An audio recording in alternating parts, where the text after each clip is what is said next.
Hello বন্ধুরা, তোমরা সবাই কেমন আছো বলো। আশা করছি তোমরা সবাই খুব ভালো আছো, সুস্থ আছো, আর আমিও ভালো আছি। তো এখন ঘড়িতে বাজে দুপুর 12:30। তো এখন থেকে তোমাদের সবাইকে সাথে নিয়ে আমি আমার ব্লগটা স্টার্ট করলাম। আই হোপ যে ব্লগটা তোমাদের ভালো লাগবে। তো সকাল থেকে ব্লগটা স্টার্ট করতে পারিনি, কারণ আজকে পুরীর জন্য বাস যাবে। তো তাই আমি ভেবেছিলাম তাড়াতাড়ি রান্না করে মেয়েটাকে খাইয়ে দিয়ে ঘুম পাড়িয়ে দেবো, কারণ ও তো ছোটো, ও যদি যাবার জন্য বায়না করে তো বাসটা তো আমাদের এখানেই দাঁড়াবে। তো দেখছি না, বাস বলছে 1:30টার সময় ছাড়বে, দুপুর 1:30টা। তো এখন ওরা চলে এসেছে, মাছ আরে ধুচ্ছে, মাছ ভাজবে, টিফিন রেডি করবে। তো আর কি দেখা, এই সকল দেখে কি আর মেয়েটা ঘুমায়? খাওয়ানো হয়নি। তো চলো খাইয়ে দিই আর দেখি মেয়েটা আর কি বলে। তো তোমাদের প্রথম থেকে শেষ পর্যন্ত দেখার অনুরোধ রইল। সবাই কিন্তু প্রথম থেকে শেষ পর্যন্ত ব্লগটা দেখবে, তাহলে দেখবে তোমাদেরও ভালো লাগবে। তো দেখতে দেখতে পেরিয়ে গেল পুরো একটা বছর। এই একটা বছর যে কিভাবে কেটে গেল তা কিন্তু আমরা বুঝতেও পারলাম না।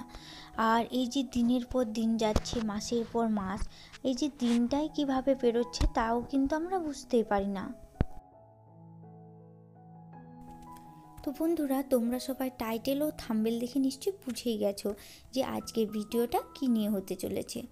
তো হ্যাঁ বন্ধুরা, আজকের ভিডিওটা হচ্ছে পুরী নিয়ে। তো এবছর আমরা পুরী যাইনি, কারণ আমরা আগের বছর পুরী গেছিলাম, তো তার জন্য এবছর আর যাইনি। তো তোমাদের দাদাভাই বলছিল যে এবছর যাবে, কিন্তু মেয়েটার শরীরটা ভালো নেই, তাই ও কিন্তু গেল না। তো এই বছর আমরা পুরী না গেলেও কি হবে বলো তো, পুরীর সমস্ত কথা কিন্তু আমাদের মনে পড়ে যাচ্ছে। আর কেন মনে পড়ে যাচ্ছে? এই যে আমাদের বাড়ির সামনে বাসটা রেখেছে, আর এত মানুষজন দেখে কিন্তু আমাদের পুরো আগের কথাগুলো মনে পড়ে যাচ্ছে। তো তোমাদের দাদাভাই বলছিল যে মেয়েটাকে নিয়ে আবার একবার যাবে। তো পুরী তো এখন যাওয়া সম্ভব হবে না, তোমাদের দাদাভাই বলছিল একা যাবে।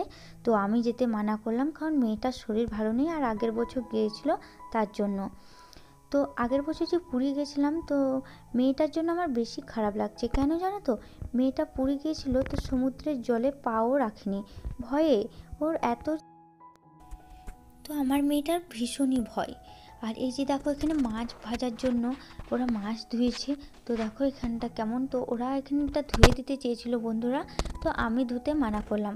কারণ আমার কেমন লাগে জানো তো, যে কেউ এসেছে একটা দিনের জন্য, ওরা মাছটা ধুয়েছে, তো তাদেরকে আমি ঝাঁট দেওয়া করাবো? তো আমি এগুলো ঝাঁট দিয়ে দেবো, তো পুরীটা বাসটা যাক, তারপর আমি এগুলো গোটায় পরিষ্কার করে দেবো। আর তোমাদের দাদাভাই আসুক, তো দেখি ও স্নান করার আগে যদি হয় তো ওই করে দেবে, নইলে কিন্তু আমি করে দেবো। তা ওরা করতে চেয়েছিল পরিষ্কার, কিন্তু আমি মানা করলাম। তো বন্ধুরা, পুরী যাওয়ার এই বাস দেখে আর এই মানুষজন দেখে আমার কিন্তু একটা কথা মনে পড়ে গেল। তো আগের বছর যখন আমরা পুরী গিয়েছিলাম, তখন জানো তো, মানে পুরী থেকে প্রায় 10-11 কিলোমিটার আগে বাস কিন্তু রাখা হয়েছে। বাস কিন্তু পুরী পুরো কাছাকাছি যায় না, জগন্নাথ মন্দিরের কাছাকাছি যায় না। তো সেখান থেকে অটো বা টোটো করে যাওয়ার জন্য সুবিধা আছে, মানে অটো করে কেউ যায়, কেউ আবার গাড়ি ভ্যান, যাই হোক কিছু একটা ব্যবস্থা করে যায়। তো আমরা গেছিলাম অটো করে দিয়েছিল, অটোতে করে আমরা সকলে গেছিলাম। তো সেখান থেকে যখন আমরা ফেরার পথে আসছি, তখন আমরা বাসে উঠে গেছি, বাসটা কিন্তু ছেড়ে দিয়েছে। তো কোথা থেকে জানি না একটা বাস ঢুকছে, মানে পুরী যাচ্ছে, তো সেখানে বাসটা দাঁড়িয়েছে, তো মানুষগুলো নামছে। তার করতে কিন্তু একটা ভদ্রলোক নামতে নামতে পড়ে গেল না, সাথে সাথে কিন্তু স্ট্রোক হয়ে গেল। তো বন্ধুরা, তোমাদেরকে এই কথাটা বলছি, তোমরা কিন্তু কিছু মনে করো না।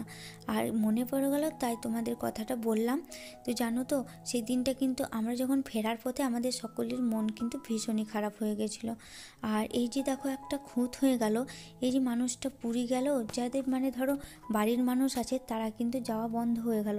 কারণ আমাদের এইটা কি বলে বলো তো, আমাদের মতে যেটা খুঁতো, একটা খুঁতো হয়ে গেল।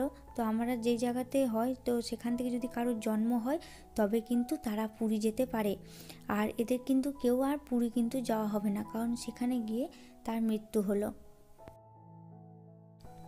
তো যাই হোক বন্ধুরা, আমরা কিন্তু ভীষণই মিস করে যাচ্ছি। আর আমি এখানে সবাইকে কি বলছি জানো তো, যে আমার এদেরকে যাওয়া দেখে কিন্তু, পুরী যাওয়া দেখে আমার কিন্তু আবার যেতে ইচ্ছে করছে। তো এনারে কি বলছে জানো তো, যে যে কোনো তীর্থস্থান জায়গা মানুষ যদি একবার যায়, তো বারবার যেতে ইচ্ছে করে। তো বন্ধুরা, মেয়েটারও কিন্তু মনটা খারাপ হয়ে গেল, কারণ ও যেতে পেলো না। তো এই মেয়েটার মন খারাপ দেখে ওর বাবা কি বলছে জানো তো, আমাদের সামনেই আবার দীঘার বাস যাবে, এখান থেকেই বাস ছাড়া হবে, তো আমাকে আর মেয়েটাকে নিয়ে দীঘা নিয়ে যাবে বেড়াতে। তো জানি না আজও নিয়ে যাবে কি না, তো সান্ত্বনা দিল। তো বন্ধুরা, আজকের ভিডিওটা তোমাদের কাছে কেমন লেগেছে অবশ্যই কমেন্ট করে জানাবে। ভালো লাগলে একটা লাইক করবে, আর যারা যারা আমাদের চ্যানেলটিতে নতুন হয়ে আছো তারা অবশ্যই সাবস্ক্রাইব করে দেবে। তো চলো, আজকের মতো ভিডিও এ পর্যন্তই।